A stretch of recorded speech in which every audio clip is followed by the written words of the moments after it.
of the given measures of turns using given lines. Okay, half turn क्या होता है बताओ? 180 डिग्री। तो इस लाइन को अगर हम ऐसे घुमा के इस यहाँ पे लेके आ जाएंगे ऐसे, तो ये क्या हो जाएगा? Half turn. हाँ। ठीक है। 1/4 टर्न मतलब क्या होता है? 90 डिग्री हम लोग को पता है, यस और नो? तो इसके साथ अगर हम लोग ऐसे एक लाइन खींच दे तो ये हो गया 90 डिग्री और 1/4 टर्न। ओके, इस लाइन को कहाँ लेना है? यहाँ। ठीक है। फिर यहाँ भी 1/4 टर्न, तो इस लाइन को हमको घुमा के कहाँ लाना है? यहाँ। ओके। हाँ। 1/12 टर्न, 1/4 टर्न के आधा जो होता है वो क्या होता है? 1/8 टर्न। तो 1/6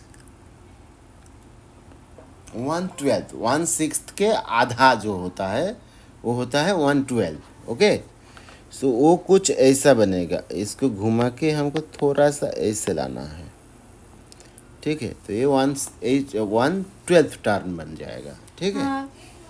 और 1/8 मतलब 1/4 का हाफ। 1/4 का हाफ, मतलब इसका करीब ऐसे बनेगा। ये हो गया 1/8। ठीक है। Okay. Now draw angles found by following turns in your notebook. तो हम लोग ऑलरेडी सीख लिए, तो ये सब हम लोग नोटबुक में बना सकते हैं। हाँ। हाफ टर्न मतलब ऐसे बनेगा। 1/4, सॉरी, हाँ फिर से गलती कर दी। हाफ टर्न मतलब वो स्ट्रेट लाइन बनेगा। 1/4 मतलब वो 90 डिग्री राइट एंगल बनेगा। ओके। 2/4 मतलब क्या होता है? इसको सिंप्लीफाई करने से हाफ मिलता है, तो हाफ टर्न मिलेगा, मतलब वो सेम स्ट्रेट लाइन ही बनेगा। 1/6 जो है इसका जो एंगल बनता है, तुम लोग इसको सिंपली 360 मल्टीप्लिकेशन 1/6 अगर करते हो तो कितना होगा? 60 होगा यहाँ पे, है ना? तो वो हो जाता है एक्चुअली 60 डिग्री एंगल। ठीक है। तो 1/8 से थोड़ा ज़्यादा होगा। ठीक है। तो 1/8 होता तो ऐसे 45 डिग्री में जाता, तो ये तो उससे 60 डिग्री है, तो कुछ ऐसे बनेगा। Okay, 60 degree. 4/8 इसको सिंप्लीफाई करो 2 से, ये हो जाएगा 1/3 टर्न। तो 1/6 टर्न जो बनाया हम लोग उसका आधा बना दो तो 1/3 टर्न बन जाएगा।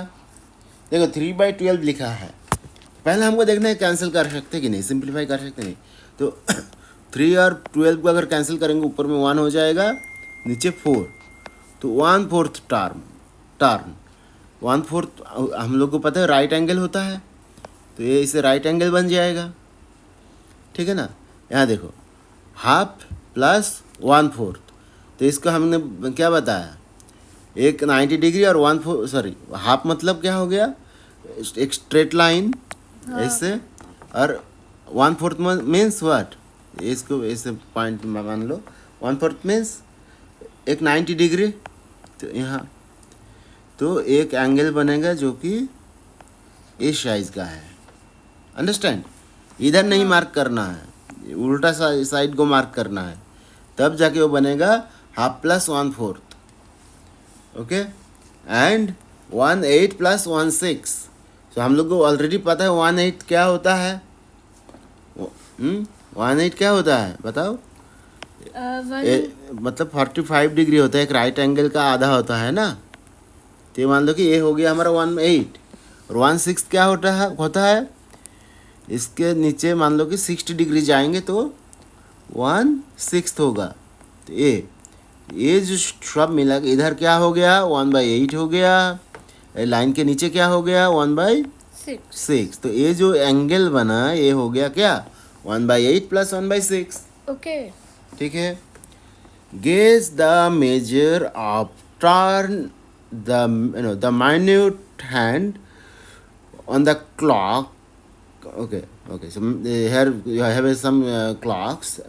There is minute hand, okay, of the clock. In each of the following case, the initial position of the minute hand is given. Okay, वो यहाँ दिया हुआ है. Draw the final position of the minute hand of the clock space. Okay, discuss your reasoning. Okay, चलो. When the minute hand moves by 15 minutes, तो हमको पता होना चाहिए वॉच में क्या होता है.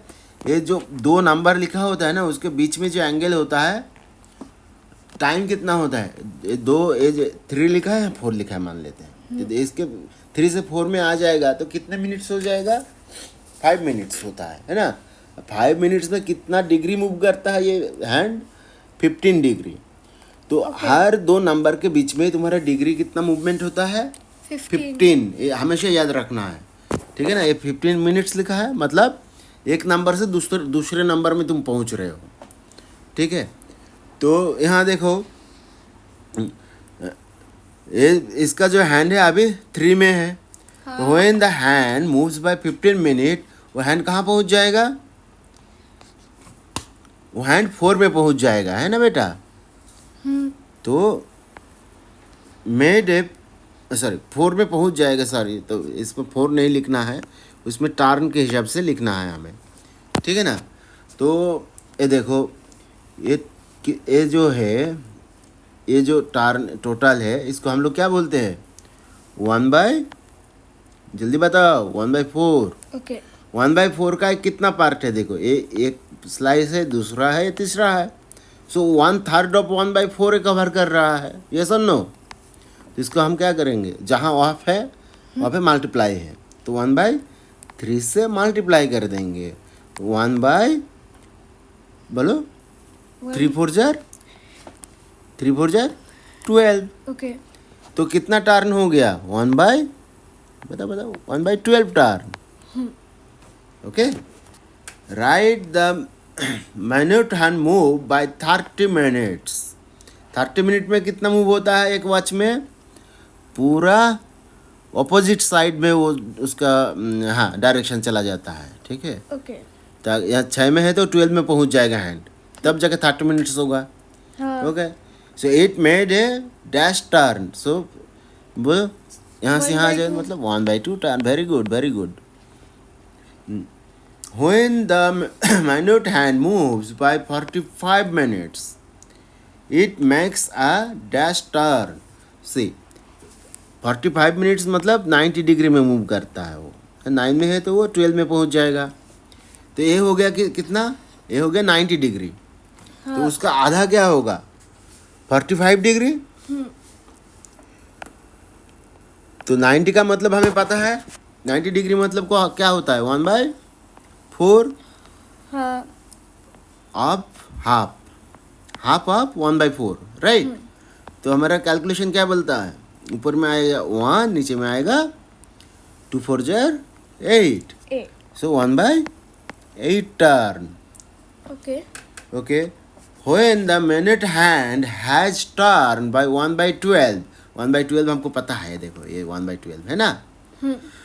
1/12 of a full turn, okay, it has moved by dash minute. तो हमने यहाँ पे देखा था कितना मिनट के लिए मूव कर रहा है, बताओ. ये 5 मिनट के लिए मूव कर रहा है ना. Okay. 1 देखो, ये हो गया 5 मिनट. मिनट तो लिखा ही हुआ है. देखो, एक चीज़ वॉच में हमको जानना है हमेशा, 15 degree angle is equivalent to 1/12 Okay. Turn. ये नोट है तुम्हारा, ठीक है. Which is equivalent to 5 Minutes. Minute, which means it is moving to the next number.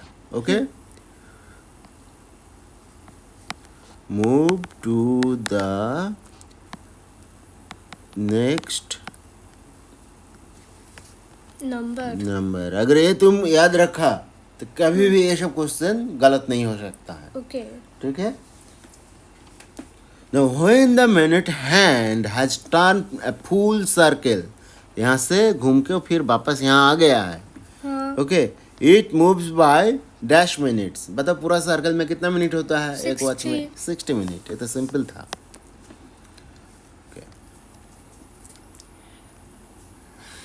When the minute hand has turned